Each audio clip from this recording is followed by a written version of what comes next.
Hey, what's up, guys? Welcome to day 23 of the 30-day email breakdown challenge. We are at day 23 right now, and today I would like to introduce a new person in our challenge, and this guy is called Keith Krance. If you haven't known about him, right? He's one of the top Facebook ad managers who manages Facebook ads for his clients. And when you heard of this word Facebook ads manager, right? This phrase, you might be thinking about oh, they are just managing Facebook ads, just doing those targeting and looking at conversion and then scaling that. But actually they do more than that actually, because the reason why they do more than that is because by doing targeting and conversion scaling, that's not enough, because that's only what after the foundation. And the foundation is copywriting. So I would say every Facebook ad managers, right, like people like Mike Rena, he also people like them, right, they must have a strong foundation in Facebook ad copywriting before they can become good at Facebook ad managing. So it's it's kind of what should how should I say this? How should I put this? People always think that Facebook ad managers only manages Facebook ads, but real good Facebook ad managers, they do more than that, and including copywriting. They do copywriting as well. So that's why I would like to break down his email today, because I think he blends in story in his email very well in this one right here. So if you don't know about him or his work, right, I'll just leave the link down at the description below so you can check him out. And maybe if you are a business owner who are struggling with Facebook ads, maybe you can hit him up at maybe LinkedIn or whatever you can. Yep. All right. So let's start off our email breakdown for day 23 right now. Okay, so subject line. We stunk it up bad. If I would if I would had changed my flight, so he added ellipsis right there. So this leaves a curiosity for the reader to assume. So once they assume, right, then they will have the desire to. Okay, so when they assume, it doesn't mean they have a desire to check it out, to justify their assumption. So that's why he added the first few words at front. We stunk it up bad. So this add, adds on to the curiosity right there. So even though he have half a sentence at a half a sentence next, but he still makes the reader want to find out more to justify their own assumption at the second line, second part of this sentence right here. So hi, this weekend I played in a two-day two-person golf tournament in Minnesota with a friend. 49 holes in 2 days. So so what he's doing here is he's indirectly telling the reader what kind of story he's telling right here. So so most emails, right, they won't say like this is a story about, this is an email about a story about myself or about my client. Maybe they will say about my client, but when they are talking about their own personal story, right, they won't be very specific by telling, oh, this is a personal story, because it's obvious, it's common sense. People won't spend additional or few words just to say, oh, this is a personal story, is redundant right here. So by having this paragraph right here, it says that this is a it tells you what kind of story it is, and gives you kind of like some of background information. So he's saying this is a 2 day tournament, which is very related to later on, because he specifically addresses the timeline, because in later, right, he will talk about day one and day two. So it's better to have the word day 2 days here, so that people won't wander around and get confused if there's a third day or fourth day. So now the reader know it's 2 days. Yeah, so it relates to the rest of the email later. Alright, so that's the setup right here. And then round one, we stunk it up bad. So it is he's relating back to the subject line, so that they get they so that this email won't seems like a won't wouldn't seem like a clickbait just for people to click in and uh just for conversion rates in short. Yeah. So round two wasn't much better. I was frustrated, I was pissed, even embarrassingly punching the golf cart steering wheel a little too hard. I didn't think I was playing bad, but we were still getting smoked. I wanted to change my flight and go home early, seriously. So he wanted to give up, but he didn't. So this is his initial struggle.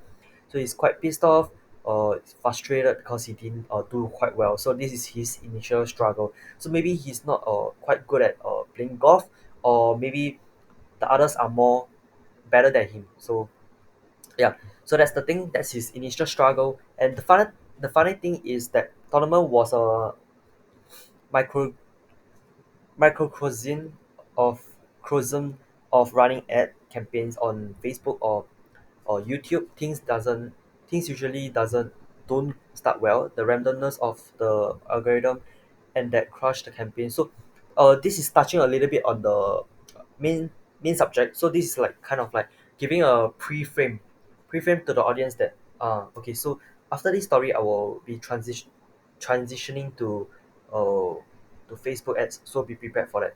So I'm just talking a little bit about Facebook ad here, and I'll finish off the rest of the story and go back to Facebook ads. So this is like a pre-frame of what I've just said.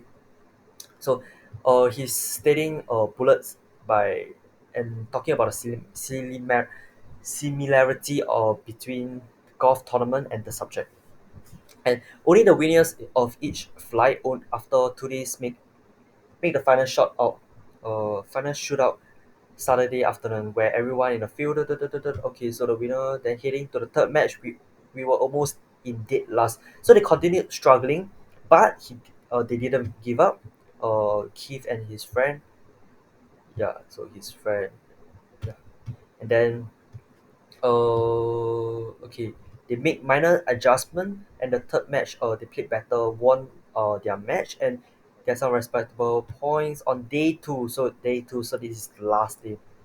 So we have the made out of a lot of points. So they straight immediately skip to the main day, which is day two, because that's where the main point uh because after they talk about day one, right? Day one they talk about the struggle, and they say they didn't give up, and then they say they struggle again, and then they didn't give up. So they already hit their motive of in their intention of saying they didn't give up. So that's it's redundant to keep saying like what after that, like what after the tournament or what the rest of the day. So that's redundant. So he immediately skipped to day two, where they have just two matches to make up a lot of points to win their flight. So okay, so skip to the main day to avoid unnecessary information. One hole at a time, we kept saying. So um okay, these things you can read it yourself, but I will just summarize what he's telling here. So here, right, he's saying one hole at a time. Then they struggled, they still fail. Then he's disappointed again. But there's a good news. That is, they scored the most point in the entire field of 30 on day two, and then so he won with a respectable fourth place. So this all this, right, including the front, where he say he almost get last, then he wasn't good at it. All this, right, tells a lot about the character to the readers. So as one of the strategy that I learned from Daniel Trussell is that every email should tell more about the character to the readers. So I think this email, right, uh, has achieved that by telling the reader more about the character, which is Keith and his friend. But more importantly, is his friend. I mean, is Keith. Yeah, Keith is the character right here, because you notice that he didn't even mention who he went with, because it's not important. Yeah, so remember to just keep the unnecessary information out, so that it makes it clear, and it chased off the all those redundant stuff of your email. Yeah. So yep, we talk about resilience, focused, and fight like an underdog. So even though losing at first day, but they didn't give up. They fight like an underdog. Yep. And so after he finished off the story, then he asked a question: what happened if we mentally gave up after day one and da, da, da, da. So this is the kind of mentality that the empathetic mentality, the empathetic mindset that is trying to convey here.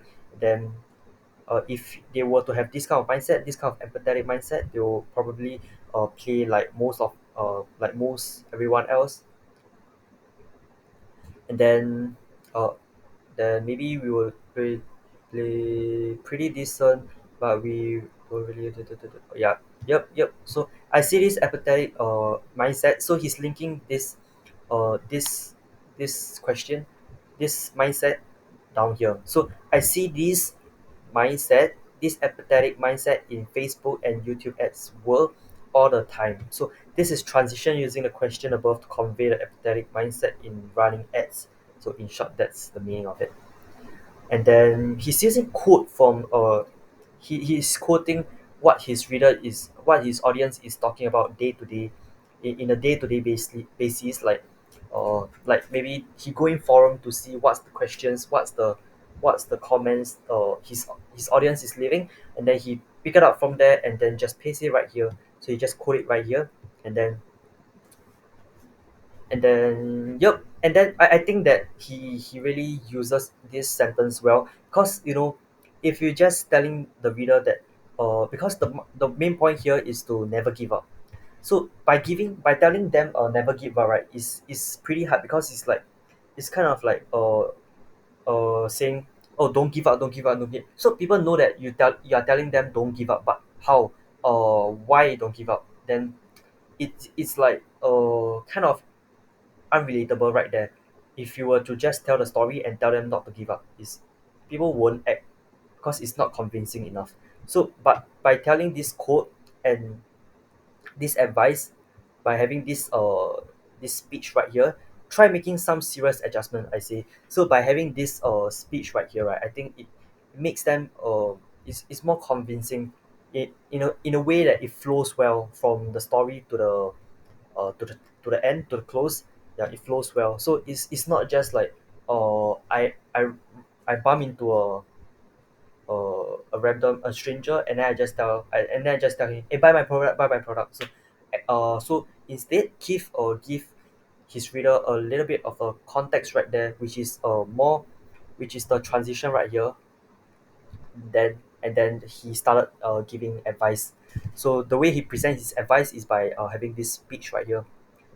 Yeah, so this dialogue right here. So maybe it's time to get serious, okay, or optimizing every element of your ad funnel and creative, so most people are missing out on what could be missing out on creating multi-channel evergreen system that runs 24/7. Don't be like most people. Be a champion of your industry, the top percent, the top 5%. So please don't give up when things get difficult.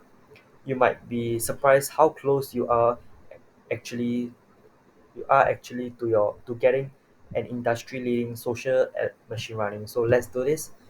And then okay, so there's some spelling mistakes there, but let's ignore them, because it's not important. The important thing is the impact right here. How he connect with his audience, how he uses story to sell. Okay, so right here, he's giving some advice right here. So I would say this is a little bit of a cautionary tale, but it's not very deep right there. If I'll consider a deep cautionary tale if you are saying like okay, for example, uh one of my friends is going inside the forest, and I've been there before. So there's a lot of trap in like a big hole in the forest, and then before he go in, I'll advise him, uh I'll tell him, please look out for those holes, and then I tell story about how I was stuck in the hole for a few hours the previous time. So and then my friend will get the idea of, oh, I should not step on those holes, and be careful, because there's no solution for me to get out of the hole unless unless there's someone beside me. So otherwise I will stay there for a few hours, just like how Leonard did. Yep. So this is kind of like a very obvious cautionary tale, what I said just now. But here, right, he's just giving advice, and it's not as obvious as what I just the example I just gave. Yeah. So, this advice is also stating the moral of the story, on at the top, because you see, just note how often he say the word we didn't give up, I didn't give up, even though he didn't say give up, but he said the meaning is there. And then yep. So that's the main point, the moral of the story, and the main point of, and also the main point of the email as well. Don't give up when things get difficult. And then after that, after he closed off, he remind them of his done for you service and done with you services. And then after reminding the service, then he remind the product. I'm not sure if this is a paid product or not, but I'm pretty sure this is definitely a link that links to the sales page. Then okay, the framework he used here is by giving a brief background info.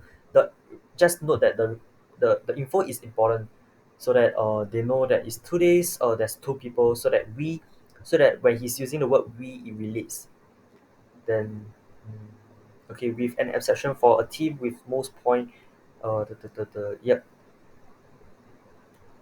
So the background information is important. Then after that, he went on to his struggle. The struggle is just not a really a whole chunk together, but it's day by day, matches by matches, the struggles. Then there's no solution, and all they did was keep going.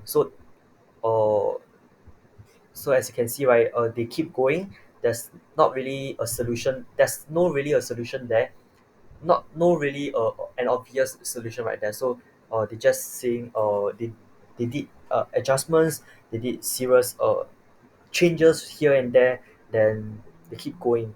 So and then they move on to their advice. So they say please don't give up when things get difficult. So that's their advice right there. So this is the framework that they use. So what I mean framework, right, it's not really a fixed framework, but it's kind of like an outline of the entire email. Yep. So two things good about this email is the use of speech to enhance the impact of the transition, so it doesn't seem weak. So right here, yep, this sentence. So as I said, right, it's not enough to just tell them never give up, don't give up, don't give up. People need more context and more things to relate. So here is a good one to relate before he go to his advice. So I think that's something good about this email, so that the transition doesn't seem very weak or confusing or losing your audience along the way. Yep. So it entirely presented the character of the spokesperson. So as I said, right, the way he tell them, he tell the reader about his struggle and how he overcome and his feeling, all this, right? Like this fucking F8, let's keep going and just see what happens. So this shows a lot of his a lot about his character right here. So one area of improvement is I think he should focus on just one product that really relates to the story and the transition right here. Yep. So for example, uh, if he has a product uh, if he has a product that teach on Facebook ads, then maybe he can say that my course at the PS, I mean in the PS, he can say my course is is is good, but it still need you to keep testing. So even though after you go through the course, but you still need to keep testing, keep going, just like how I did in the golf tournament. Yep. So that's what I think he should do when he's just focusing on one product. He can talk more about it in a PPS as well, like giving promotions or discounts, or even just having some scarcity element. But in the main point here, right, it's not about not really about the PPS, but I think it's more about focusing on one product right here. Yep. the PPS can be optional or not optional. Not really. No, no, no. I mean, optional or not. Yeah, can be there or it can be not there. It's up to you. But the PS, if you were to write the PS right there, right, I would suggest just having one product or service right there that relates to the story, the the rest of the email. And yeah, for simplicity's sake. Yeah. So, yep, that's all for today's email breakdown. So today is day 23. We still have around 7 days more. So, like always, if you have any comments about my breakdown today, just leave them down below at the comment section below, and I'll get back to you as soon as possible. If you can't find any links about any things that I've mentioned in this video, just leave them down below and I'll provide those links for you so you can go check it out, or be it is about Keith or about this PDF that you can download for free. And then if you like this video, give me a thumbs up, and remember to subscribe to my channel so you get notified when the next video is uploaded. See you, Leonard here.